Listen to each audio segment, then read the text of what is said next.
તો મિત્રો આજનો વ્લોગ છે પબ્લિકમાં, જો પબ્લિક જ છે અને અહીંયા આજે મજા આવવાની છે આજના વ્લોગમાં. તો ચાલો આજનો અનુભવ કેવો છે તમને પણ બતાવું, તો વિડીયોને છેલ્લે સુધી જોજો, મજા આવશે. તો મિત્રો ફાઇનલી આજે અમે આવી ગયા છે દરિયે, જો જીટી પર.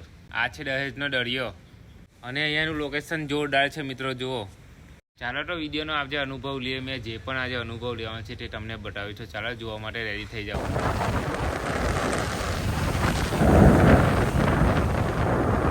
અને મિત્રો જો અહીંયા નાવડીઓ પણ કેટલી છે, જો અને લેવા કેટલો આવી ગયો છે. ભાઈ શું ખાલી અહીંનો પવન કેવો લાગે છે તને? જોરદાર ને? હા જો ખાલી મિત્રો અહીંનો પવન જ બધા ખાવા માટે ખાસ આવે છે, કારણ કે અહીંયા પવન બહુ જ મસ્ત આવે છે. અને જો મિત્રો આ સામે દેખાય છે ને ત્યાં સુધી અમે જવાના છે અને ત્યાં પણ પાણી એકદમ નજીક આવી ગયેલું છે. ચાલો તો છેલ્લે લગી જોજો મિત્રો વિડીયો, કારણ કે જુઓ અહીંયા લોકેશન જ કેવું છે.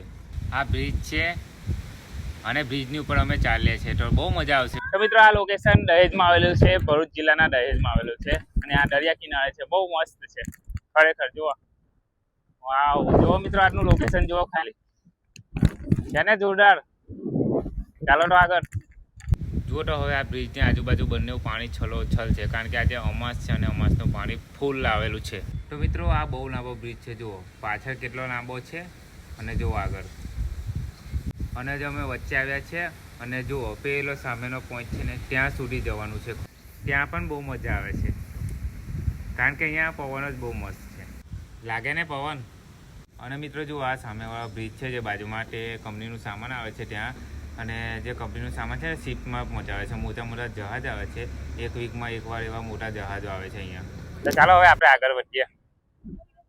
ને વૈસુ જો વૈસુ કે મારે રીલ્સ ઉતારવી છે ઇન્સ્ટાગ્રામ પર, કઈ વાંધો નહીં ઉતારી આપીશ, નો ટેન્શન. કે જો સામે તો લોકો પબ્લિક રીલ્સ બનાવે જ છે અને ફોટા પાડે જ છે, કારણ કે અહીંયા એ જ કામ માટે આવે છે લોકો. અને જો મિત્રો આ છે ને જે આ પાણી, આ પગથિયા, તો આ પગથિયા 10-15 તો એમ જ ડૂબાઈ ગયા છે. એના પહેલાં અમે નીચે બેસવા પણ જતા હતા, એટલું બધું પાણી લેવલ નહોતું, પણ આજે ફૂલ છે. અને તમને બીજો પોઈન્ટ બતાવો, જો ખાલી જો. તો મિત્રો તમને જણાવ્યું કે અહીંયા જહાજો આવે છે અને કંપનીનું સામાન શિપ કરે છે, એટલે નજીકથી આ તમને બતાવ્યું. અને પેલું સામે જહાજ છે એ મોટું છે પણ દૂર છે ને એટલા માટે એ નાનું દેખાય છે અને સામાન એમાં ભરાય છે. અને મિત્રો બીજું કે અહીંયા જો આ પાણીનું લેવલ કેટલું ફૂલ થઈ ગયું છે કે પિલ્લર 100% નહીં પણ 90% તો ડૂબાઈ ગયા છે. જુઓ કેટલું બધું પાણીનું લેવલ છે આજે અમાસના લીધે. ને લોકેશન અહીંયા બહુ મસ્ત છે મિત્રો, મારું આજે મન ખુશ થઈ ગયું, ખરેખર મન ખુશ થઈ ગયું આજે. આજનું લોકેશન જોઈને મને બહુ ગમ્યું. જુઓ તો ખાલી આનું લોકેશન જુઓ ખાલી કેટલું મસ્ત છે, જુઓ. વાવ. અને મિત્રો જો ખતરનાક મોજા આવે, જો ખાલી તમે. અને આ મોજા ધીરે ધીરે જાય છે પેલી નાવડી માટે. નાવડી જોજો ખાલી અદ્ધર થશે આ, એ જુઓ આ એ ડગમગ થાય. જો કે બહુ મજા આવે છે મિત્રો જોઈને. તો ખરેખર આ જોવા માટે મને બહુ ગમ્યું આજે, કારણ કે આ રોજ જોવા નહીં મળતું મિત્રો, આ મહિનામાં એક જ વાર જોવા મળે છે. અને આ મોજા મને આજે બહુ જ ગમ્યા. અને મિત્રો આનું આજુબાજુનું પાણી ઉછીને આપણને છાંટા વાગે છે, એટલું બધા મોજા ઉછરે છે મિત્રો આજે.